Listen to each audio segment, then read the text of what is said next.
Breaking news में बड़ी खबर आपको बता दें, कुशीनगर में हिंदू समुदाय ने यह आरोप लगाया था कि अवैध मदरसों की संख्या जो है वो बढ़ती जा रही है, जिसको लेकर उन्होंने सीएम योगी को लेटर भी लिखा, जिसके बाद मुस्लिम समुदाय की ओर से ये कहा गया कि ये जो भी आरोप लग रहे हैं ये सब फर्जी है। हालांकि कार्रवाई शुरू हो चुकी है। तो क्या है ये पूरा मामला बताएंगे आपको। मेरे साथ मौजूद है मेरे सहयोगी हर्ष जी। सर, क्या है कुशीनगर का ये मामला जिसको लेकर इतना हड़कंप मचा हुआ है? देखिए, कुशीनगर के मामले की बात हम बाद में करेंगे, लेकिन अपडेट दे दें कि कुशीनगर में अभी भारी पुलिस बल की तैनाती की गई है। वो इसलिए की गई है क्योंकि वहां पर हिंदू और मुस्लिम समुदाय आमने सामने आ गए हैं। हालांकि पुलिस ने पूरा मोर्चा संभाला है कि स्थिति ऐसी उत्पन्न ना हो कि आगे आने वाले समय में वो सुर्खियां बन जाए। दरअसल खबर ये है कि कुशीनगर के अंदर कुछ मदरसे बन रहे थे और वो मदरसे आधी रात को बनाए जा रहे थे, दिन में उसमें काम नहीं हो रहा था। हालांकि वो मदरसे पूरी तरीके से अवैध हैं, जो वहाँ के हिंदू समुदाय की तरफ से कहा गया है और हिंदू समुदाय की तरफ से बाकायदा योगी आदित्यनाथ को लेटर लिखा गया और लेटर लिखने के बाद तकरीबन 15 से 16 दिन होंगे, जिसके बाद प्रशासन की तरफ से कार्रवाई की गई है। हालांकि प्रशासन ये कह रहा है कि हमने बाकायदा नोटिस दिया है और उसके बाद हमने कहीं ना कहीं जो पक्ष है, जो मुस्लिम पक्ष है, जो ये कहता है कि मदरसा वैध तरीके से बना हुआ है, उसको ये कहा कि आपके पास अगर सबूत हैं या कोई कागजात हैं तो आप हमारे पास लाइए, लेकिन वो कागजात और सबूत देने में नाकाम साबित हुए हैं, जिसके बाद अब बुलडोजर मदरसे पर गरज रहा है। हालांकि सिर्फ एक ही मदरसा नहीं है कुशीनगर में। आधी रात को चुपके से कहीं ना कहीं ईंट लगाने का काम मदरसे पे होता था और धीरे धीरे वो मदरसे बनके तैयार होते थे। आपने पिछले दिनों भी देखा था कि उत्तर प्रदेश में कई जिले ऐसे हैं जहां पर मज़ारें बना दी जाती थी, वहां पर हरी टाइल्स लगा दी जाती थी और उसके बाद विवाद बढ़ जाता था। कुशीनगर में विवाद ना हो इसीलिए हिंदू पक्ष ने लेटर लिखा था कि प्रशासन की निगरानी में ये रहे, क्योंकि पहले हमने कई जगह पर देखा है कि प्रशासन तक वो खबर नहीं पहुंचती है और उससे पहले ही वाद विवाद हो जाता है, नौबत यहाँ तक हो जाती है कि दंगा तक भड़क जाता है। आपने चाहे फिर संभल की बात हम ले लें, संभल में आपने देखा, बहराइच में आपने देखा, वाराणसी में भी कुछ छुटपुट घटनाएं ऐसी हुई हैं जब मदरसे और मस्जिदों पर कार्रवाई की गई है अवैध तरीकों से। लेकिन हाँ, इतना ज़रूर कहा जा सकता है कि जो भी अवैध मदरसे या मस्जिद होंगी उस पर कार्रवाई तो की जाएगी, चाहे फिर वो मंदिर क्यों ना हो।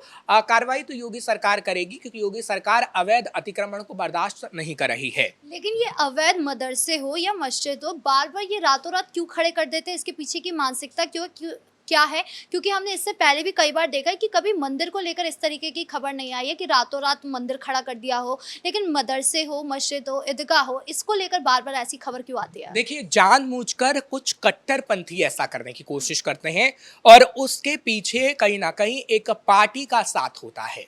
और पार्टी का साथ इसलिए होता है क्योंकि एक पार्टी ऐसी है उत्तर प्रदेश में, समाजवादी पार्टी, जो कहीं ना कहीं उस विशेष समुदाय के वोट बैंक को हासिल करना चाहती है और उनकी तरफ से खास तौर पर समर्थन दिया जाता है कि आप जाइए, ऐसी स्थितियां करिए ताकि कहीं ना कहीं दंगा भड़के या फिर स्थितियां ऐसी हो कि योगी सरकार पर सवाल खड़े हों। हमने पिछले दिनों कई बार देखा है। अब इकबाल महमूद को ले लीजिए, इकबाल महमूद के बयान को देख लीजिए, दंगा भड़काने वाले उनके बयान रहे हैं। अभी सपा सांसद जियाउर रहमान बर्क जब ईद मिलादुन नबी आई थी, तब भी जियाउर रहमान बर्क गए थे और मुसलमान लोगों से मुलाकात की थी और उन्होंने ये बात आखिर क्यों कही? उन्होंने कहा चलिए ठीक है, उनके कुरान में ये लिखा है कि हमें किसी से डरना नहीं है, हम डर के नहीं रह सकते हैं, लेकिन आप इस बात को क्यों कहते हैं कि हम योगी से नहीं डरेंगे?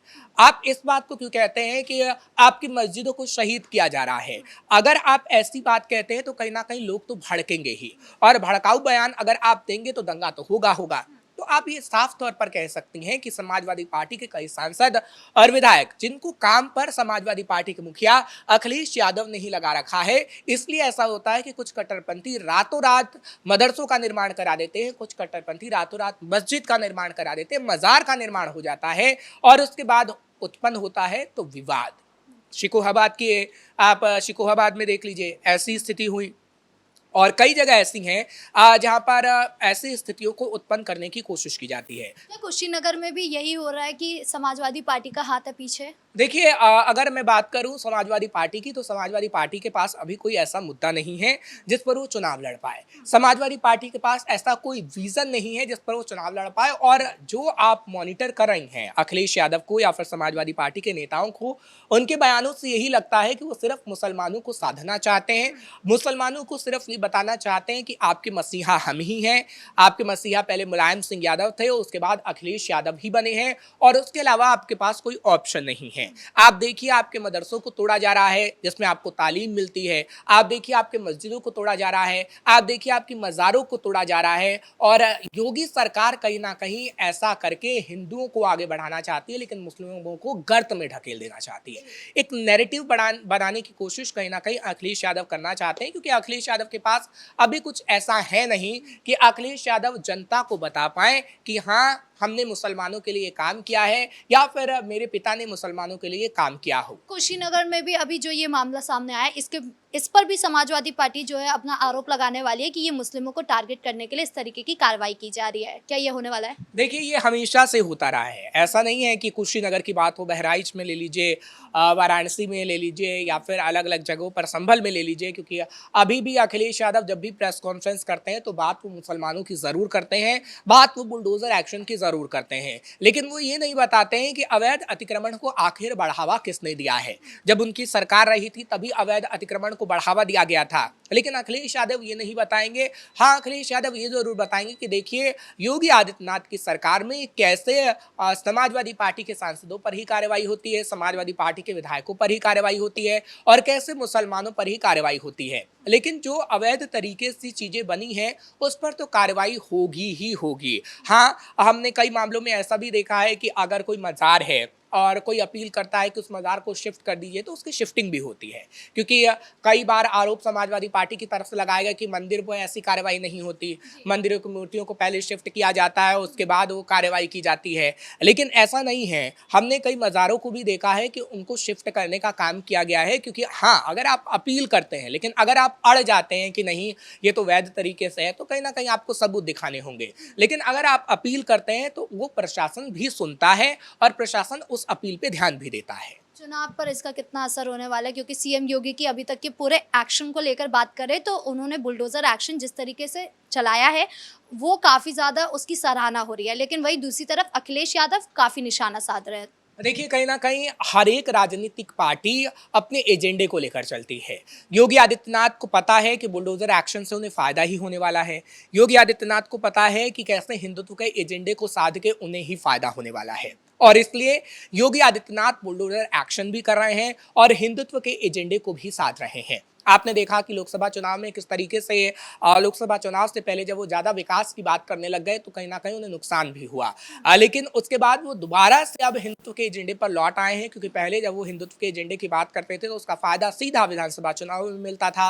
और 2027 बेहद नज़दीक है, 2027 के चुनावों में लाभ हो उसके लिए हिंदुत्व का एजेंडा योगी आदित्यनाथ के लिए बेहद ज़रूरी है। और योगी आदित्यनाथ महाकुंभ से लेकर चाहे फिर संभल के कूपों को लेकर हो, या फिर बात करें हम अभी भी जब योगी आदित्यनाथ बताते हैं कि किस तरीके से हिंदुओं के लिए काम किया जा रहा है और हम आगे आने वाले समय में हर एक व्यक्ति को सुरक्षित रखेंगे, वो ये बताता है कि कैसे योगी आदित्यनाथ हिंदुत्व के एजेंडे को साध रहे हैं। शायद वही अखिलेश यादव को पसंद नहीं आ रहा है, क्योंकि अखिलेश यादव एक विशेष समुदाय को साधते हैं। हाँ, हम ये ठीक कह सकते हैं, जैसा कि मैंने पहले ही कहा कि राजनीतिक पार्टी हर एक विशेष समुदाय को साधने की कोशिश तो करता है, लेकिन उसे पता है कि उसको वोट कौन देता है और वो उसी समुदाय को ज्यादा साधने की कोशिश करता है। योगी आदित्यनाथ हिंदुत्व के एजेंडे पे काम कर रहे हैं तो पीडीए के फॉर्मूले पर अखिलेश यादव काम कर रहे हैं। अखिलेश यादव ज्यादा अल्पसंख्यकों पर ध्यान दे रहे हैं। लेकिन आगे आने वाले समय में देखने वाली बात होगी कि आखिर किस पार्टी को कितना लोग योगदान देते हैं, क्योंकि 2017 हो 2022 हो हमने देखा है योगी आदित्यनाथ को लोगों ने पसंद किया है, चाहे वो बुलडोजर को लेकर हो या फिर हिंदुत्व के एजेंडे को लेकर हो। शायद यही बात अखिलेश यादव को अब अखरने लगी है और अखिलेश यादव इस वक्त टेंशन में है, लेकिन अखिलेश यादव की टेंशन आगे आने वाले समय में भी बरकरार रहने वाली है, क्योंकि 2027 बेहद नजदीक है और अखिलेश यादव सिर्फ और सिर्फ योगी आदित्यनाथ पर निशाना साधते रहेंगे तो कुछ काम नहीं आने वाला है। अखिलेश यादव को भी कुछ ऐसा एजेंडा बनाना होगा, ऐसी रणनीति बनानी होगी कि अखिलेश यादव ये कह सके कि नहीं देखिए हमारे पास ये विजन है, एजेंडा है, लेकिन आप सिर्फ मस्जिद मदरसों की बात करते रहे तो आप अपनी पार्टी को और खुद को गर्त में ले जा रहे हैं। इस मुद्दे पर ज्यादा अपडेट के लिए आपका बहुत बहुत धन्यवाद। यानी कुल मिलाकर जिस तरीके से कुशीनगर में अवैध मदरसों पर कार्रवाई शुरू हो चुकी है, इसको लेकर हड़कंप भी मचा हुआ है। लेकिन अब आगे क्या कुछ होता है ये देखने वाली बात होगी। ब्रेकिंग न्यूज में इतना ही। कैमरा पर्सन कुणाल के साथ मैं राधिका राज।